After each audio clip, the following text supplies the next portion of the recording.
Hello, and a quiet welcome back to the Dusty Codex. Today, we set sail on a journey that pushes past the boundaries of the known world. A voyage into darkness, fire, and a mystery that still baffles historians. We are always curious to know where our stories are travelling to and where your corner of the world is. Please, take a moment to let us know in the comments where you are watching from today. In the 5th century BC, long before Rome, the Mediterranean was dominated by a secretive, fabulously wealthy superpower, Carthage. From their capital in modern-day Tunisia, their ships controlled the trade of the Western world. But the Carthaginians were not content with their own sea. They were rumoured to have sailed to lands far beyond the imagination of their Greek rivals, to places of terror and wonder. They guarded these routes with their lives, sinking any foreign ship that dared to follow them beyond the Pillars of Hercules. This is the story of their greatest recorded voyage. Led by the Admiral Hanno the Navigator, he was given a fleet of 60 ships, not just to explore, but to colonize the ends of the earth along the coast of West Africa. His official report, a single, dry, and chilling document called a periplus, survives to this day. It was copied by a Greek traveller and describes a journey so strange it has been debated for 2,500 years. The report details a voyage past erupting volcanoes, rivers of fire, and a mysterious island filled with savage people whose bodies were hairy, whom our interpreters called gorilla. This is the story of that voyage, an expedition that ended in a terrifying, primal encounter at the edge of the world.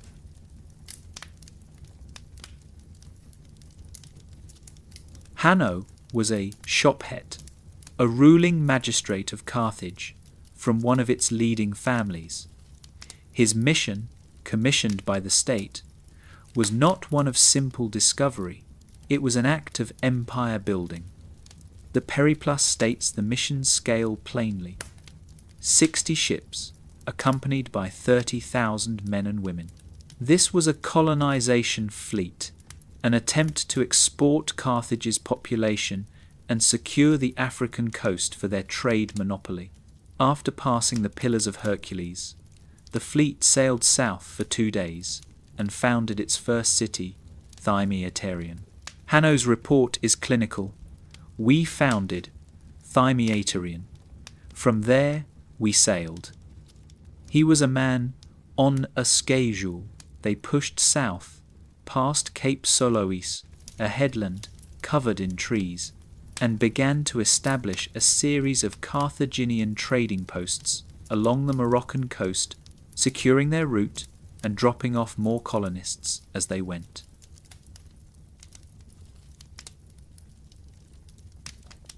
The journey then entered a new, more frightening phase.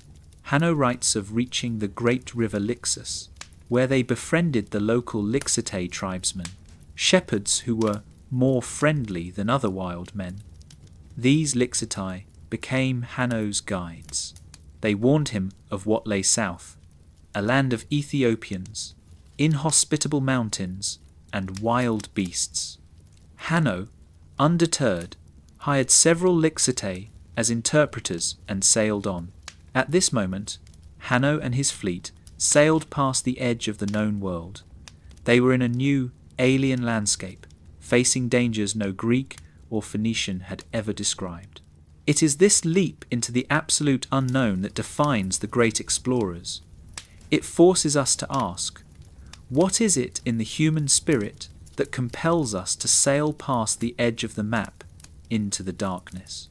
If these journeys into the heart of human curiosity and the unknown corners of our past are what you seek, I invite you to subscribe to the Dusty Codex. Your support allows us to continue these voyages. Pushing south, Hanno's fleet hugged the coast.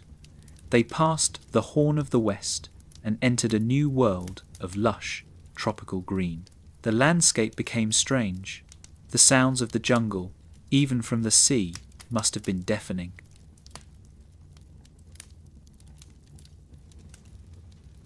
And then they saw it.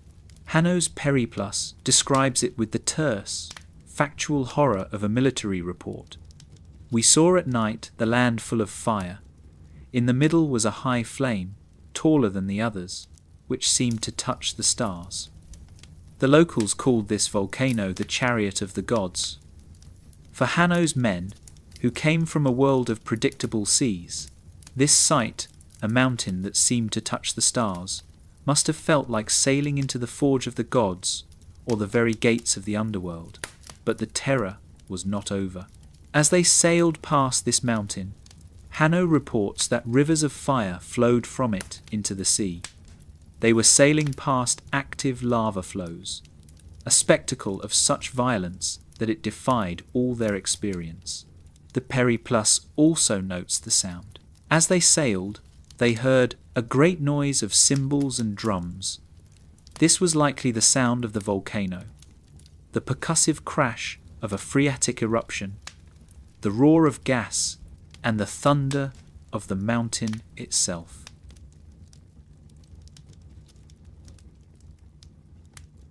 Terrified, the Carthaginians fled the chariot of the gods, sailing south for 4 more days. The land of fire gave way to a deep bay, a place that would become the climax of their entire voyage. At the back of this bay, Hanno discovered an island. It was densely wooded, and when his men landed to explore, they found it was inhabited. The Periplus states, "In it was an island in which were savage people. The greater part of them were women, whose bodies were hairy, and whom our interpreters called gorilla." This is the first known use of the word. Most historians today believe these were not humans, but a species of great ape, likely chimpanzees, or even the western lowland gorillas that still inhabit Gabon. Hanno's men, ever the pragmatists, tried to capture them. "We pursued the men," the report says, "but we could not catch them, as they defended themselves with stones." They were, however, able to capture 3 of the women, female apes. But the creatures were so savage, biting and struggling, that the sailors were forced to kill them.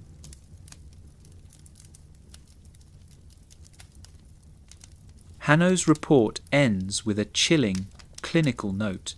"We killed them and flayed them and brought their skins back to Carthage." This was the ultimate proof of their discovery, a trophy from the edge of the world. Having seen the gates of hell and captured impossible beasts, Hanno's expedition finally turned back. Their provisions were running low, and they had sailed farther than any Carthaginian before. Hanno returned to Carthage a hero. His Periplus was inscribed on a bronze tablet and placed in the Temple of Juno, a testament to the power of Carthage and its mastery of the sea. And the skins?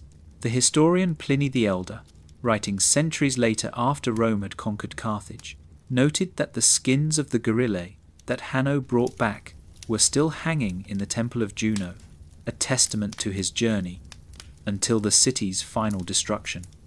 Today, Hanno's voyage remains a subject of intense debate. How far did he truly get?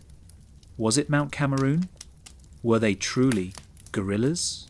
The story is a tantalizing glimpse into a lost age of exploration, a time when the world was vast and the edges of the map were guarded by rivers of fire and hairy, savage men.